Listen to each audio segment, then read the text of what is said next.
And all of that led to a long build cycle too, right? A regular product cycle usually goes from development to deployment to post-deployment.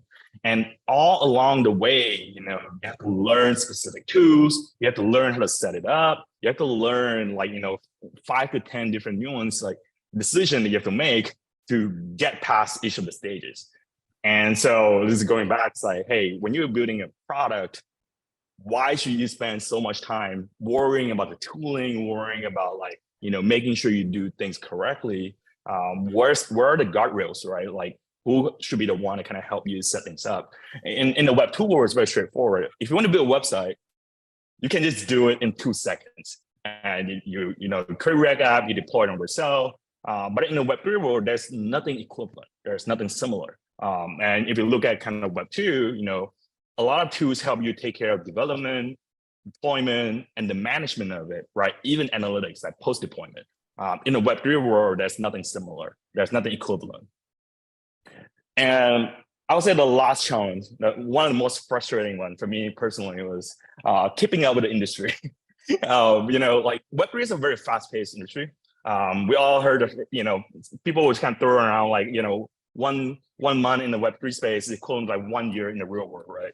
At this point, I don't even know how many years I'm into this, but the sense of time is different. And what does it mean? That means that a lot of information that you kind of picked up from the internet, they will get outdated really quickly.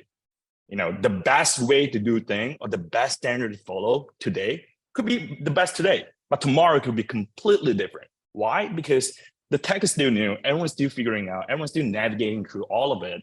And so we are all learning at the same time, and it makes it harder for you to have to build and then also have to keep up with the industry. Everyone has 24 hours in a day.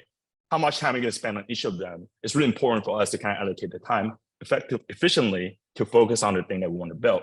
And, standard change, best practices still being established. As a builder in space, you kind of have to keep up with that.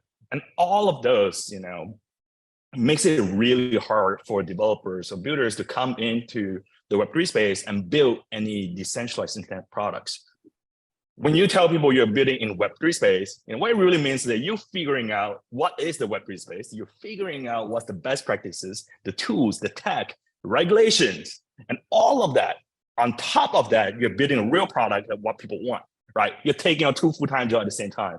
And it's a very different story when you're building in a Web2 space where, a lot of the infrastructure or basic needs those are being taken care of. And what it means is, you as a builder is only focused on the product, right? And that, I would say, kind of some of the challenges that I felt in the Web3 space. I believe we can do better, obviously. That's why I'm here. And, for us at Third Web, we take a look at that and we say that obviously is a problem, right? And we built Third Web because we believe that it should be easier, obviously. And, the way that we have set it up is, Third Web is the complete Web3 development framework. Everything you need to build a Web3 app, a decentralized internet product, in a box. We have SDK to help you build in multiple different platforms and languages. So if you want to build a Web3 game, we have a Unity SDK that help you communicate to the blockchain, communicate to the decentralized storage network, help you take care of, wallet issues and all of those things. We're a comprehensive, a complete Web3 development framework.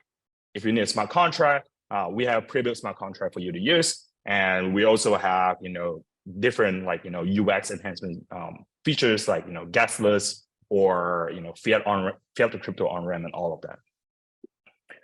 And one of the reason why we're all excited about Web3 is obviously kind of the permissionless, trustless nature of it. And we want to build it the same way. So we have made it so that our product, our SDK are permissionless and they are completely owned by you and there's no vendor locked in. And so, we at Third Web, our SDK has the best default options or settings.